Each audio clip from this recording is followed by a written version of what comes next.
प्रणाम जय जगन्नाथ मो मातृभाषा चैनल को आपण मानक हार्दिक भाव स्वागत। तो आज आम कोटि ब्रह्मांड सुंदरी प्रथम छंद संपर्क में दीर्घ प्रश्नोत्तर आलोचना करवा जहाँकि +3 4th सेमिस्टर दशम पत्र तृतीय एकक रही। तो जो मैंने आपण मानक चैनल मो मातृभाषा को सब्सक्राइब करना प्रथम करी यही चैनल को आसुंच तो गोटे सब्सक्राइब कर दिंतु एवं पाखरे थिबा बेल आइकन ने ऑल ऑप्शन ने सिलेक्ट कर दिंतु जहाँ फल मो वीडियो सर्वप्रथमे आपण पाखरे पहुँची पारिबो। तो मो पूर्व वीडियो रे दीनकृष्ण दासंक रसकल्लोल प्रथम छंद संपर्क में दीर्घ प्रश्नोत्तर आलोचना कर सारी। तो जो मैंने देखी ना यही वीडियोर डिस्क्रिप्शन लिस्ट लिंक देदेवी तो लिंक रे क्लिक कर देखने। तो आज आम कोटि ब्रह्मांड सुंदरी प्रथम छंद संपर्क में दीर्घ प्रश्नोत्तर आलोचना करवा। तो सेमिस्टर आमर जमती प्रश्न आसे कि कोटि ब्रह्मांड सुंदरी काव्यर प्रथम छंद अवलंबन रे जगन्नाथंकर स्नान यात्रार एक सविशेष चित्र उपस्थापन कर किंबा स्नान यात्रा को भित्ति करी उपेन्द्र भंजक वर्णना विलासर परिचय प्रदान कर। तो से संपर्क में आम आज आलोचना करिबा। तो चलंतु देखिबा।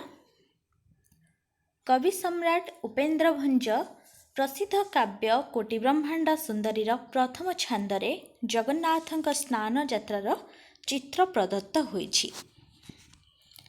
रीतिजुगर प्रत्येक कवि सो काव्यकृति रे प्रचुर वर्णना विलासर पराकाष्ठा प्रदर्शन करिछन्ति। कवि सम्राट तांको काव्य जगत रे रस अलंकार और कल्पना चातुर्यर स्पर्श देई साहित्य को महिमा मंडित कले। तो कवि सम्राट उपेन्द्र भंजक प्रसिद्ध काव्य हेउछि कोटि ब्रह्मांड सुंदरी। तो सेथिरे प्रथम छांदरे जगन्नाथंक स्नान यात्रार चित्र प्रदत्त होइछि।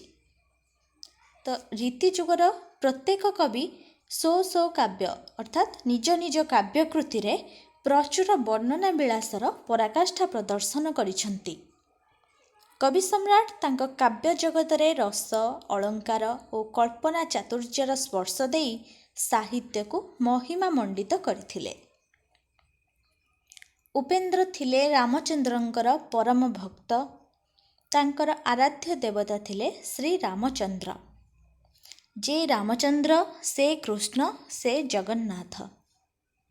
उपेन्द्र भंज तांकर कोटि ब्रह्मांड सुंदरी रचना करने को जाई जगन्नाथंक जयगान और तांको काव्यर परिपूरण पाई महिमा भिक्षा करिछन्ति। तो कवि सम्राट तांको काव्य जगत रे रस अलंकार बा कल्पना चातुर्यर स्पर्श देई साहित्य को महिमा मंडित करथिले। तो उपेन्द्र भंज थिले रामचंद्रंकर परम भक्त। तांकर आराध्य देवता थिले प्रभु श्री रामचंद्र। जे रामचंद्र से कृष्ण एवं से जगन्नाथ। उपेन्द्र भंज तांकर कोटि ब्रह्मांड सुंदरी रचना करने को जाई जगन्नाथंक जयगान और तांको काव्यर परिपूरण पाई महिमा भिक्षा करिछन्ति। प्रथम छंदरे संस्कृत काव्यादर्श अनुजाई मंगलाचरण पूर्वक जगन्नाथंक वर्णना और ज्येष्ठ पूर्णिमा दिन तांकर स्नान यात्रा उत्सवर परिकल्पना करिछन्ति। जगन्नाथंको स्नान मंडप को विजे कराइबा और स्नान बेलर दृश्य ही स्नान यात्रार विषय वस्तु। अर्थात कवि सम्राट उपेन्द्र भंज तांकर जो कोटि ब्रह्मांड सुंदरी काव्यर प्रथम छंदरे से स्नान यात्रा संपर्क में वर्णना करिछन्ति। तो संस्कृत काव्यादर्श अनुजाई मंगलाचरण पूर्वक जगन्नाथंक वर्णना और ज्येष्ठ पूर्णिमा दिन तांकर स्नान यात्रा उत्सवर परिकल्पना करिछन्ति। जगन्नाथंको स्नान मंडप को विजे कराइबा और स्नान बेलर दृश्य ही स्नान यात्रार विषय वस्तु बा कोटि ब्रह्मांड सुंदरीर प्रथम छांदरे एहा रचित। कोटि ब्रह्मांड सुंदरीर प्रथम छांदरे स्नान यात्रा संपर्क में आलोचना करिछन्ति। वर्षर विभिन्न समय रे जगन्नाथंकर नानाविध पर्व और यात्रा पालन करा जाई थाए। ତନ୍ମଧ୍ୟରୁ ଜ୍ୟେଷ୍ଠ ପୂର୍ଣ୍ଣିମାରେ ସ୍ନାନଯାତ୍ରା ଓ ଆଷାଢ଼ ମାସରେ ଶ୍ରୀଗୁଣ୍ଡିଚା ପ୍ରସିଦ୍ଧି ଅର୍ଜନ କରିଛି। ଏହି ଦୁଇ ଯାତ୍ରାରେ ଜଗନ୍ନାଥ ପତିତ ଉଦ୍ଧାର କରିବା ପାଇଁ ବାହାରକୁ ଆସିଥାନ୍ତି। ତ ଆମର କଥାରେ ଅଛି 12 ମାସରେ 13 ପର୍ବ। ସେହିପରି ବର୍ଷର ବିଭିନ୍ନ ସମୟରେ ଜଗନ୍ନାଥଙ୍କର ନାନାବିଧ ପର୍ବ ଓ ଯାତ୍ରା ପାଳନ କରାଯାଇଥାଏ। ସେଥିମଧ୍ୟରୁ ଜ୍ୟେଷ୍ଠ ପୂର୍ଣ୍ଣିମାରେ ସ୍ନାନଯାତ୍ରା ଏବଂ ଆଷାଢ଼ ମାସରେ ଶ୍ରୀଗୁଣ୍ଡିଚା ଯାତ୍ରା ପ୍ରସିଦ୍ଧି ଅର୍ଜନ କରିଛି, ଯାହାକି ରଥଯାତ୍ରା ନାମରେ ପ୍ରସିଦ୍ଧ। ଏହି ଦୁଇ ଯାତ୍ରାରେ ଜଗନ୍ନାଥ ପତିତ ଉଦ୍ଧାର କରିବା ପାଇଁ ବାହାରକୁ ଆସିଥାନ୍ତି। ଏହି ସ୍ନାନଯାତ୍ରା ଜ୍ୟେଷ୍ଠ ପୂର୍ଣ୍ଣିମା ଦିନ ଅନୁଷ୍ଠିତ ହୁଏ। ତା ପୂର୍ବଦିନ ପାହାନ୍ତିରୁ ମହାପ୍ରଭୁଙ୍କ ସେବକମାନେ ତାଙ୍କ ନିକଟରେ ଉପସ୍ଥିତ ହୁଅନ୍ତି। ଶ୍ରୀକ୍ଷେତ୍ର ସ୍ନାନଯାତ୍ରା ଦେଖିବା ପାଇଁ ଉପସ୍ଥିତ ଯାତ୍ରୀମାନେ ମଧ୍ୟ ସକାଳୁ ସକାଳୁ ସେମାନଙ୍କର ନିତ୍ୟକ୍ରମ ସମାପନ କରିଦିଅନ୍ତି। ସେବକମାନେ ସିଂହଦ୍ୱାରରେ ଉପସ୍ଥିତ ହୋଇ ଜଗନ୍ନାଥଙ୍କ ଜୟଗାନରେ ଗଗନ ପବନ ମୁଖରିତ କରିଦିଅନ୍ତି। ତ ଏଇ ଯେଉଁ ସ୍ନାନଯାତ୍ରା ଜ୍ୟେଷ୍ଠ ପୂର୍ଣ୍ଣିମା ଦିନ ଅନୁଷ୍ଠିତ ହୋଇଥାଏ, ତ ତା ପୂର୍ବଦିନ ପାହାନ୍ତିରୁ ହିଁ ମହାପ୍ରଭୁଙ୍କ ସେବକମାନେ ତାଙ୍କ ନିକଟରେ ଉପସ୍ଥିତ ହୋଇଥାନ୍ତି। ତ ସ୍ନାନଯାତ୍ରା ଦେଖିବା ପାଇଁ ଉପସ୍ଥିତ ଯାତ୍ରୀମାନେ ବା ଭକ୍ତମାନେ ସକାଳୁ ସକାଳୁ ସେମାନଙ୍କର ନିତ୍ୟକ୍ରମ ସମାପନ କରିଦିଅନ୍ତି ଏବଂ ସେବକମାନେ ସିଂହଦ୍ୱାରରେ ଉପସ୍ଥିତ ହୋଇ ଜଗନ୍ନାଥଙ୍କ ଜୟଗାନରେ ଗଗନ ପବନ ମୁଖରିତ କରିଦିଅନ୍ତି। ଠାକୁର ବିଜେ କରିବା ପାଇଁ ମାର୍ଗରେ ଶୁଭ୍ର ବସ୍ତ୍ର ବିଛାଇ ଦିଆଯାଏ। ଘଣ୍ଟ ଘଣ୍ଟା, କାହାଳି, ମୃଦଙ୍ଗ ଓ ଝାଞ୍ଜ ନାଦରେ ଚତୁର୍ଦିଗ ପ୍ରକମ୍ପିତ ହୋଇଉଠେ।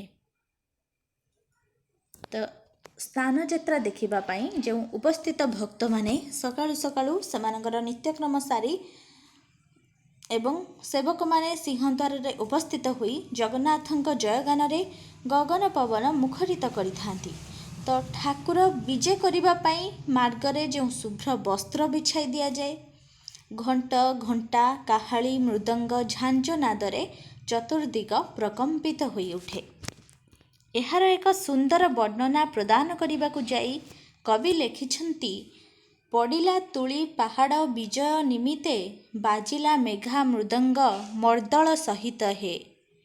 କଂସାଳ ତାଳ କର୍ଣ୍ଣାଳ ପଟହ ଝରଝରା, ମୋପରେ ବିଜେ କରିବେ ଭାବି ତୋଷ ଧରା ହେ। ତ ଯେଉଁ ଘଣ୍ଟ ଘଣ୍ଟା, କାହାଳି, ମୃଦଙ୍ଗ ବା ଝାଞ୍ଜ ନାଦରେ ଚତୁର୍ଦିଗ ପ୍ରକମ୍ପିତ ହୋଇଉଠେ ଏବଂ ସ୍ନାନଯାତ୍ରାର ପରିବେଶ ସମାରୋହରେ ପାଳିତ ହୋଇଥାଏ, ତ ସେହି ସମୟକୁ ସୁନ୍ଦର ବର୍ଣ୍ଣନା ପ୍ରଦାନ କରିବାକୁ ଯାଇ କବି ଲେଖିଛନ୍ତି କି ପଡ଼ିଲା ତୁଳି ପାହାଡ଼ ବିଜୟ ନିମିତ୍ତେ, ବାଜିଲା ମେଘା ମୃଦଙ୍ଗ ମର୍ଦ୍ଦଳ ସହିତ ହେ। ଅର୍ଥାତ୍ ଯେଉଁ ମୃଦଙ୍ଗ ବାଜିଥାଏ ବା ଝାଞ୍ଜ ବାଜିଥାଏ, କାହାଳି ବାଜିଥାଏ, ତ ସେ ସମ୍ପର୍କକୁ ବର୍ଣ୍ଣନା କରିଛନ୍ତି। କଂସାଳ ତାଳ କର୍ଣ୍ଣାଳ ପଟହ ଝରଝରା, ମୋପରେ ବିଜେ କରିବେ ଭାବି ତୋଷ ଧରା ହେ। ତ ଏଠାରେ କବିଙ୍କର ସ୍ନାନଯାତ୍ରାକୁ ଯେଉଁ ଭିତ୍ତି କରି ସେ ରଚନା କରିଛନ୍ତି, ସେଥିରେ ବର୍ଣ୍ଣନା ବିଳାସର ପରିଚୟ ପରିଦର୍ଶିତ ହେଉଛି। ସେବକମାନେ ପ୍ରଥମେ ବଳଭଦ୍ରଙ୍କୁ ଝୁଲାଇ ଝୁଲାଇ ପହଣ୍ଡି ବିଜେ କରାଇଲେ ସ୍ନାନ ମଣ୍ଡପ ଉପରେ। କବି ତାଙ୍କୁ ହସ୍ତୀଟିଏ ଗିରିଗୁମ୍ଫାରୁ ବାହାରି ପୁଷ୍କରିଣୀରେ ସ୍ନାନ କରୁଛି ବୋଲି ତର୍ଜମା କରିଛନ୍ତି। ପୁଷ୍କରିଣୀର ଜଳ, ପଙ୍କ ଓ ପଦ୍ମବନ ତାର ଗାଧୁଆରେ ଧ୍ୱସ୍ତ ବିଧ୍ୱସ୍ତ ହୋଇଯାଉଛି। ସେହିପରି ବଳଭଦ୍ର ନୀଳଗିରିର ଗୁମ୍ଫା ବା ଶ୍ରୀମନ୍ଦିର ମଧ୍ୟରୁ ମଣ୍ଡପ ରୂପକ ପୁଷ୍କରିଣୀକୁ ସ୍ନାନ ନିମନ୍ତେ ଢଳି ଢଳି ଆସୁଛନ୍ତି।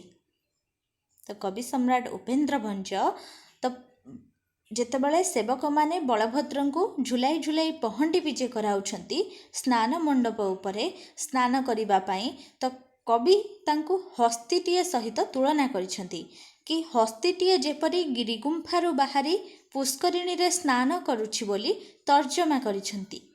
ଯେତେବେଳେ ହସ୍ତୀଟିଏ ପୁଷ୍କରିଣୀର ଜଳ, ପଙ୍କ ବା ପଦ୍ମବନ ସହିତ ତାର ଗାଧୁଆରେ ଧ୍ୱସ୍ତ ବିଧ୍ୱସ୍ତ ହୋଇଯାଇଥାଏ, ସେହିପରି ବଳଭଦ୍ର ନୀଳଗିରିର ଗୁମ୍ଫା ବା ଶ୍ରୀମନ୍ଦିର ମଧ୍ୟରୁ ମଣ୍ଡପ ରୂପକ ପୁଷ୍କରିଣୀକୁ ସ୍ନାନ ନିମନ୍ତେ ଢଳି ଢଳି ଆସୁଛନ୍ତି।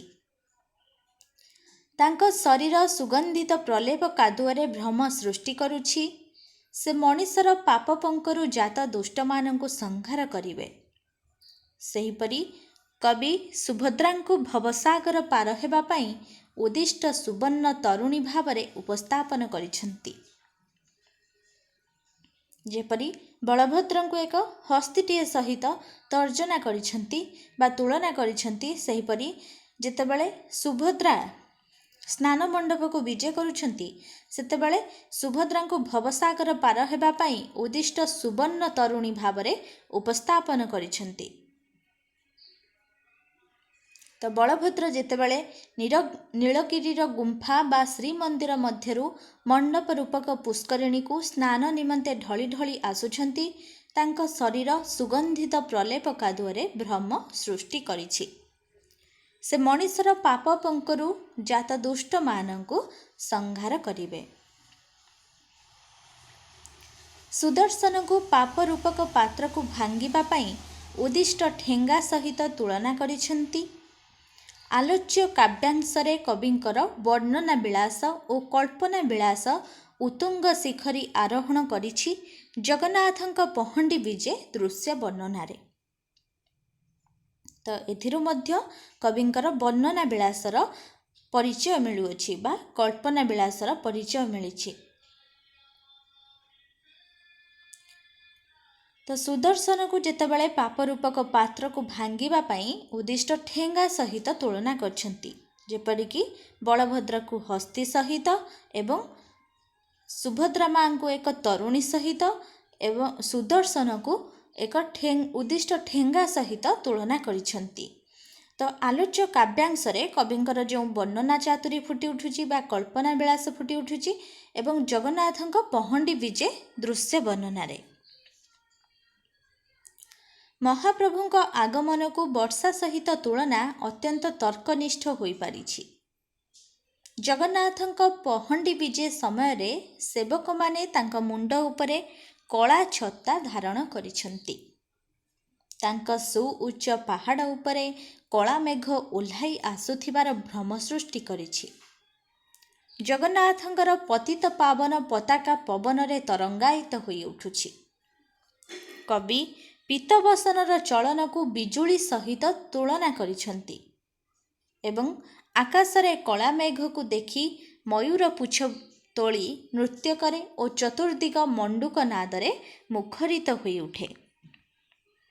ତ ଯେତେବେଳେ ମହାପ୍ରଭୁଙ୍କ ଆଗମନକୁ କବି ବର୍ଷା ସହିତ ତୁଳନା କରିଛନ୍ତି ଏବଂ ତାହା ଅତ୍ୟନ୍ତ ତର୍କନିଷ୍ଠ ହୋଇଯାଇଛି। ତ ଜଗନ୍ନାଥଙ୍କ ପହଣ୍ଡି ବିଜେ ସମୟରେ ସେବକମାନେ ତାଙ୍କ ମୁଣ୍ଡ ଉପରେ କଳା ଛତା ଧାରଣ କରିଛନ୍ତି ଏବଂ ଯେଉଁ ସୁଉଚ୍ଚ ପାହାଡ଼ ଉପରେ କଳା ମେଘ ଓହ୍ଲାଇ ଆସୁଥିବାର ଭ୍ରମ ସୃଷ୍ଟି କରିଛି। ଜଗନ୍ନାଥଙ୍କର ପତିତ ପାବନ ପତାକା ପବନରେ ତରଙ୍ଗାୟିତ ହୋଇ ଉଠୁଛି। କବି ପୀତବସନର ଚଳନକୁ ବିଜୁଳି ସହିତ ତୁଳନା କରିଛନ୍ତି। ଆକାଶରେ କଳା ମେଘକୁ ଦେଖି ମୟୂର ପୁଚ୍ଛ ତୋଳି ନୃତ୍ୟ କରେ ଓ ଚତୁର୍ଦିଗ ମଣ୍ଡୁକ ନାଦରେ ମୁଖରିତ ହୋଇ ଉଠେ। ଏଠାରେ କବି ଜଗନ୍ନାଥ ମହାପ୍ରଭୁଙ୍କ ମସ୍ତକରେ ଖଚିତ ମୟୂର ପୁଚ୍ଛ ଓ ବିବିଧ ବାଦ୍ୟର ନିନାଦକୁ ମଣ୍ଡୁକର ରାବ ସହିତ ତୁଳନା କରିଛନ୍ତି।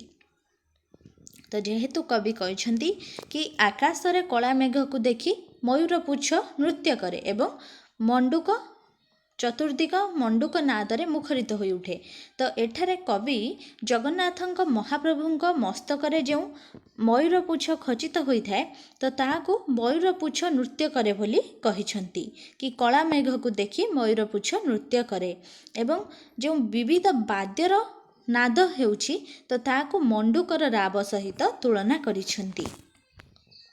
ସେହିପରି ଆକାଶରୁ ତଳକୁ ଓହ୍ଲାଇ ଆସୁଥିବା ବକ ପଙ୍କ୍ତିକୁ ଆକାଶରୁ ବର୍ଷା ହେଉଥିବା ପୁଷ୍ପାଞ୍ଜଳି ସହିତ ତୁଳନା କରି କବି ତାଙ୍କ ବର୍ଣ୍ଣନା ନୈପୁଣ୍ୟ ଓ କଳ୍ପନା ବିଳାସର ପରାକାଷ୍ଠା ପ୍ରଦର୍ଶନ କରିଛନ୍ତି। ତ ଯେଉଁ ଆକାଶରୁ ଓହ୍ଲାଇ ଆସୁଥିବା ବକ ପଙ୍କ୍ତି ତ ତାହାକୁ ସେ ଆକାଶରୁ ବର୍ଷା ହେଉଥିବା ପୁଷ୍ପାଞ୍ଜଳି ସହିତ ତୁଳନା କରିଛନ୍ତି। ତ ଏଥିରେ ମଧ୍ୟ କବିଙ୍କର ବର୍ଣ୍ଣନା ବିଳାସର ପରିଚୟ ମିଳୁଅଛି। କବିଙ୍କ ଭାଷାରେ ଏ ପ୍ରମାଣ ବରହୀଣ ପୁଛ ତେଣୁ ଚଳି ନିଶାଣ ମଣ୍ଡୁକ ନାଦେ ଦିଗନ୍ତ ଉଛୁଳି ହେ। ପ୍ରଭୁ ଚଳନ ଶବଦ ଜନିତ ସନ୍ତିତ ପୁଷ୍ପାଞ୍ଜଳି ବକାବଳି ଉଡ଼ି ଖସେ ହେ। ତ ଯେଉଁ ଆକାଶର କଳା ମେଘକୁ ଦେଖି ମୟୂରପୁଚ୍ଛ ନୃତ୍ୟ କରେ ବୋଲି କହିଛନ୍ତି ଏବଂ ଚତୁର୍ଦିଗ ମଣ୍ଡୁକ ନାଦରେ ମୁଖରିତ ହୋଇ ଉଠେ। ତ ପରବର୍ତ୍ତୀ କ'ଣ କହିଲେ ନା ଜଗନ୍ନାଥଙ୍କ ମସ୍ତକରେ ଯେଉଁ ମୟୂରପୁଚ୍ଛ ଖଚିତ ହୋଇଥାଏ ବା ମଣ୍ଡୁକର ରାବକୁ ସେ ବା ବାଦ୍ୟର ନିନାଦକୁ ସେ ମଣ୍ଡୁକର ରାବ ସହିତ ତୁଳନା କରିଛନ୍ତି ଏବଂ ଆକାଶରୁ ତଳକୁ ଓହ୍ଲାଇ ଆସୁଥିବା ବକପଙ୍କ୍ତିକୁ ସେ ଆକାଶରୁ ବର୍ଷା ହେଉଥିବା ପୁଷ୍ପାଞ୍ଜଳି ସହିତ ତୁଳନା କରିଛନ୍ତି ଏବଂ ତାଙ୍କ ଭାଷାରେ କି ଏ ପ୍ରମାଣ ବରହୀଣ ପୁଛ ତେଣୁ ଚଳି ନିଶାଣ ମଣ୍ଡୁକ ନାଦେ ଦିଗନ୍ତ ଉଛୁଳି ହେ। ପ୍ରଭୁ ଚଳନ ଶବଦ ଜନିତ ସନ୍ତିତ ପୁଷ୍ପାଞ୍ଜଳି ବକାବଳି ଉଡ଼ି ଖସେ ହେ। ଏହିପରି ଭାବରେ ଜଗତର ନାଥ ଜଗନ୍ନାଥ ବଳଭଦ୍ର ଓ ସୁଭଦ୍ରାଙ୍କ ତିନି ବିଗ୍ରହ ପହଣ୍ଡି ବିଜେ କରି ସ୍ନାନ ମଣ୍ଡପ ଉପରେ ପହଞ୍ଚିଲେ। ତାପରେ ବ୍ରାହ୍ମଣମାନେ ତିନି ବିଗ୍ରହଙ୍କର ଶ୍ରୀମୁଖ ମଣ୍ଡଳରେ ସୁବର୍ଣ୍ଣ ଘଟରୁ ଜଳ ଢାଳିଥିଲେ। ଜଳଧାରାମାନ ପ୍ରଭୁମାନଙ୍କ ଶ୍ରୀଅଙ୍ଗରୁ ଉଜ୍ଜ୍ୱଳ ବର୍ଣ୍ଣ ଧାରଣ କରି ତଳକୁ ଗଡ଼ି ଆସୁଥିଲା। ତ ଏହିପରି ଭାବରେ ଜଗତର ନାଥ ଜଗନ୍ନାଥ ବଳଭଦ୍ର ଏବଂ ସୁଭଦ୍ରାଙ୍କର ତିନି ବିଗ୍ରହ ପହଣ୍ଡି ବିଜେ କରି ସ୍ନାନ ମଣ୍ଡପ ଉପରେ ପହଞ୍ଚିଥିଲେ ଏବଂ ତାପରେ ବ୍ରାହ୍ମଣମାନେ ତିନି ବିଗ୍ରହଙ୍କର ଶ୍ରୀମୁଖ ମଣ୍ଡଳରେ ସୁବର୍ଣ୍ଣ ଘଟରୁ ଜଳ ଢାଳିଥିଲେ ଏବଂ ଜଳଧାରାମାନ ଯେଉଁ ପ୍ରଭୁମାନଙ୍କ ଶ୍ରୀଅଙ୍ଗରୁ ଉଜ୍ଜ୍ୱଳ ବର୍ଣ୍ଣ ଧାରଣ କରି ତଳକୁ ଗଡ଼ି ଆସୁଥିଲା। ତ ତିନି ଠାକୁରଙ୍କ ସ୍ନାନ ମଣ୍ଡପ ଉପରେ ସ୍ନାନ କରିବାର ଦୃଶ୍ୟ ଅତ୍ୟନ୍ତ ଚିତ୍ତସ୍ପର୍ଶୀ ଥିଲା। ସୀମିତ କଳେବର ମଧ୍ୟରେ ମହାପ୍ରଭୁଙ୍କର ସ୍ନାନଯାତ୍ରାର ଏକ ମନୋଜ୍ଞ କଳ୍ପନାପ୍ରବଣ ଓ ରସୋତ୍ତୀର୍ଣ୍ଣ ଚିତ୍ର ଉପସ୍ଥାପିତ ହୋଇଛି। ବିଶେଷ କରି ଜଗନ୍ନାଥଙ୍କର ପହଣ୍ଡି ବିଜୟର ଦୃଶ୍ୟକୁ ବର୍ଷାର ଦୃଶ୍ୟ ସହିତ ସୁନ୍ଦର ଭାବରେ ଯୁକ୍ତିନିଷ୍ଠ ଭାବରେ ଓ ଆବେଗପୂର୍ଣ୍ଣ ଶୈଳୀରେ ବର୍ଣ୍ଣନା କରି କବି ନିଜର ବର୍ଣ୍ଣନା ବିଳାସର ଉତ୍ତୁଙ୍ଗ ପ୍ରକାଶ ପ୍ରଦର୍ଶନ କରିଛନ୍ତି। ତ ଯେଉଁ ତିନି ଠାକୁରଙ୍କ ସ୍ନାନ ମଣ୍ଡପ ଉପରେ ସ୍ନାନ କରିବାର ଦୃଶ୍ୟ ଅତ୍ୟନ୍ତ ଚିତ୍ତସ୍ପର୍ଶୀ ଥିଲା ଏବଂ ସୀମିତ କଳେବର ମଧ୍ୟରେ ମହାପ୍ରଭୁଙ୍କର ସ୍ନାନଯାତ୍ରାର ଏକ ମନୋଜ୍ଞ କଳ୍ପନାପ୍ରବଣ ଓ ରସୋତ୍ତୀର୍ଣ୍ଣ ଚିତ୍ର ଉପସ୍ଥାପିତ ହୋଇଛି।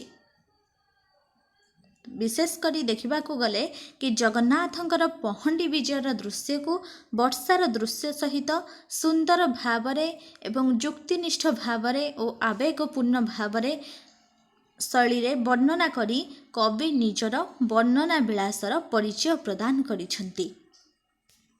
ତ ଏଥିରୁ ମଧ୍ୟ କବିଙ୍କ ବର୍ଣ୍ଣନା ବିଳାସର ପରିଚୟ ମିଳୁଅଛି। ତ ଏହା ଥିଲା ଆଜିର କୋଟି ବ୍ରହ୍ମାଣ୍ଡ ସୁନ୍ଦରୀ ପ୍ରଥମ ଛାନ୍ଦର କବି କିପରି ସ୍ନାନଯାତ୍ରାକୁ ବର୍ଣ୍ଣନା କରିଛନ୍ତି ବା ଜଗନ୍ନାଥ ବଳଭଦ୍ର ସୁଭଦ୍ରା ଯେଉଁ ତିନି ବିଗ୍ରହ ତାଙ୍କ ସ୍ନାନଯାତ୍ରା ସମ୍ପର୍କରେ ସବିଶେଷ ଚିତ୍ର ଉପସ୍ଥାପନ ବା ସ୍ନାନଯାତ୍ରାକୁ ଭିତ୍ତି କରି ଯେଉଁ ଉପେନ୍ଦ୍ର ଭଞ୍ଜଙ୍କ ବର୍ଣ୍ଣନା ବିଳାସର ପରିଚୟ ଆମର ପ୍ରଶ୍ନ ଥିଲା ତ ସେ ସମ୍ପର୍କରେ ସମ୍ପୂର୍ଣ୍ଣ ଆଲୋଚନା। ଆଶା କରୁଛି ଏହା ଆପଣଙ୍କ ପାଇଁ ବହୁତ ଉପାଦେୟ ହେବ। ତ ପରବର୍ତ୍ତୀ ସମୟରେ ଆମେ ମହାଯାତ୍ରା ସମ୍ପର୍କରେ ଆଲୋଚନା କରିବା। ତ ଭିଡ଼ିଓ ଭଲ ଲାଗିଥିଲେ ଲାଇକ୍ କରିବାକୁ ଆଦୌ ଭୁଲିବେନି ଏବଂ ସାଙ୍ଗମାନଙ୍କୁ ସେୟାର କରିଦେବେ ଯାହାଫଳରେ ସେମାନେ ମଧ୍ୟ ଉପକୃତ ହୋଇପାରିବେ। ତ ରହୁଛି, ସମସ୍ତେ ଭଲରେ ରୁହନ୍ତୁ, ଖୁସିରେ ରୁହନ୍ତୁ। ଧନ୍ୟବାଦ।